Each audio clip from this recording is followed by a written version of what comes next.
What another beautiful morning. The air is crisp, fresh, and cool. And it's time for a snapshot. I was waiting and waiting desperately all morning for this fresh snapshot.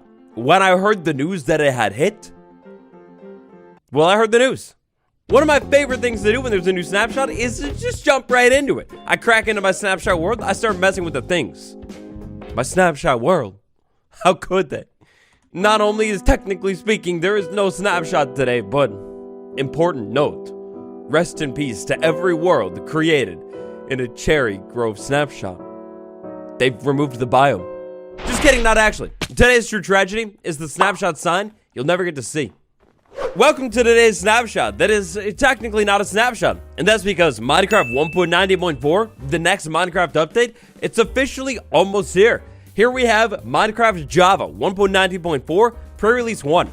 Inside of this pre-release, we have no joke, like over 50 bug fixes. This stuff is insane. That's absurd. Now this morning, like I do when I'm waiting for the snapshots, I was digging through the bug fixes that we have here. We have so many bug fixes dealing with the sniffer, some bug fixes dealing with the torch flower, and even more. But it's not all just bug fixes. Of course, we have some other things too. We'll start with the sniffer. Inside of this snapshot that isn't a snapshot, we've got a couple changes to the sniffer. The first one that we'll notice is that brand new spawn egg color. Fans of the Minecraft sniffer in survival Minecraft, unfortunately, they don't exist quite yet because, well, that's still impossible. But the spawn egg has changed. Now that is not all that has changed in this week's snapshot. When it comes to the sniffer, we check out the bounding box. Oh, never mind. They just fixed the bug. So there was a bug with the sniffer where basically, because of its bounding box, you could like have it on screen but not be on screen. If the bounding box wasn't showing, it wouldn't render, and yeah, I don't know. Another strange thing about the sniffer is previously, it was not required for that whole breeding advancement. Now, that is definitely required for the breeding advancement. If you want to, please, make the baby. Get romantic. Get romantic. You met every requirement. Come on. All right, well, oh, yes, they're doing it. Quite literally, they're doing it.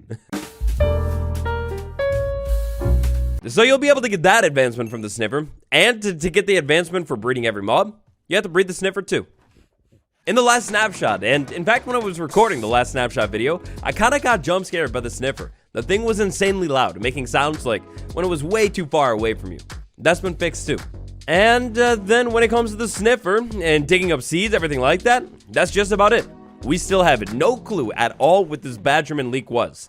I'm thinking it's got to be something in 1.20. So far, Badgerman has been 100% correct, but we still don't know. Enchantment glint. It's something that I was actually just talking about in the video I was recording right before this one. It was really subtle.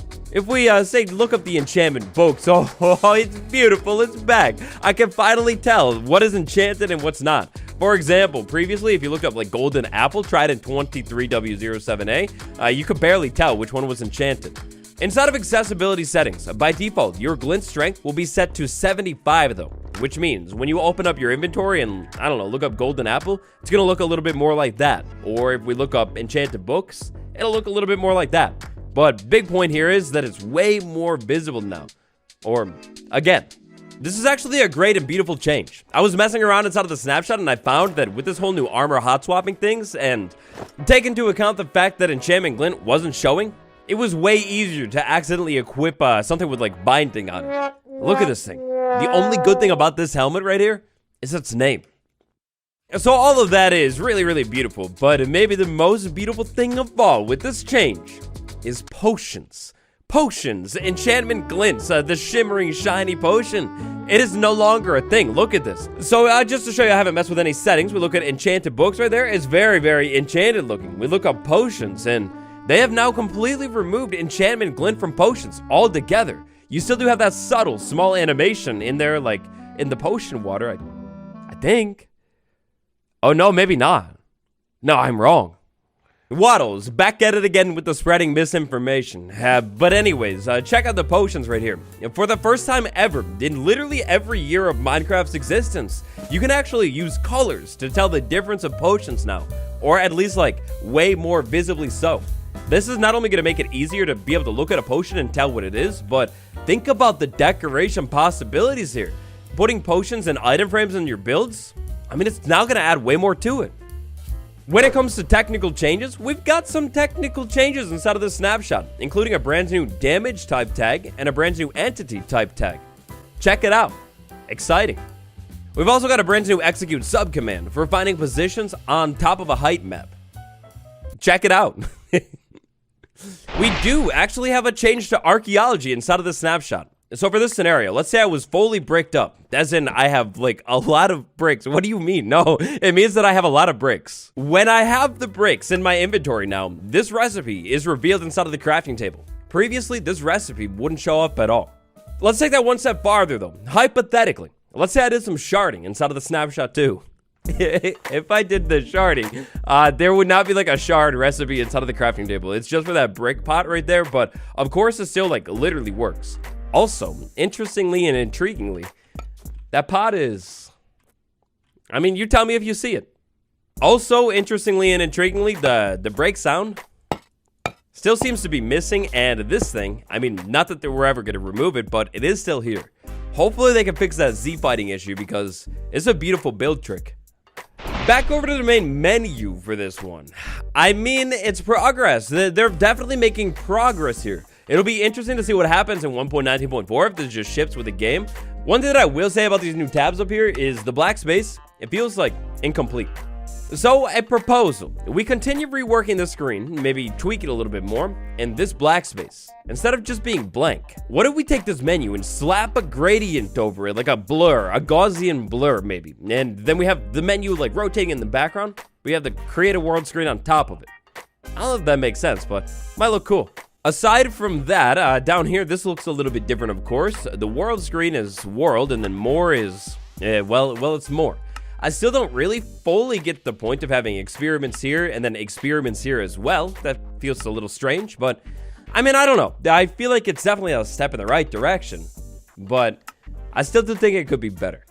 For example, we change more to game rules. We take data packs and put it inside of world because that's what it affects. And experiments, that can stay right over here on this main screen. Then game rules is just expanded into this whole tab. You see them all. Inside of accessibility settings, we have a brand new setting. This is called high contrast. If we go ahead and turn that on, whoa, oh, whoa, welcome to the future, baby. If we turn that on, it increases the contrast inside of the menus, and oh, wow. Oh, that's crazy. I just wanted to see if that UI was changed. Okay, checking out the changelog. I guess it's only available inside of the menus for now, this new UI, but they want to hopefully work it into like the game UIs as well. I do kind of hope that when they maybe do that one, maybe they keep like the Minecraft vibe inside the spacecraft, but hey, we're just gonna go ahead and,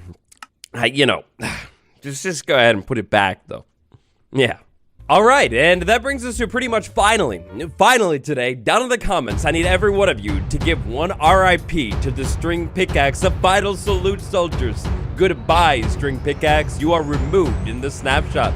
The old brush recipe that made no sense, completely illogical, gone, deleted, erased, and I mean, look at this, the devs listened. The devs listened to the community. I think everybody in the community, their mothers too, they were saying that this should be the recipe. I love it. That's a really, really nice change. We love that copper has more of a use. We love that feathers have another use too. And sticks. I mean, they're sticky. Now, as for what's up going forward here, we're in pre-release season, which means 1.19.4 is winding down. It should be releasing in full very soon. This also means that snapshots are not always on Wednesdays now. A pre-release could drop on, say, Friday or something. You never know. What I expect to happen going forward is a whole lot more bug fixes and minor adjustments inside of 1.19.4, and then after the update drops, I assume we move to 1.19.5 or maybe even officially 1.20. I don't know. As of this pre-release, there is no official release date for 1.19.4. I would guess sometime in March. Anyways, that's it. Like and subscribe.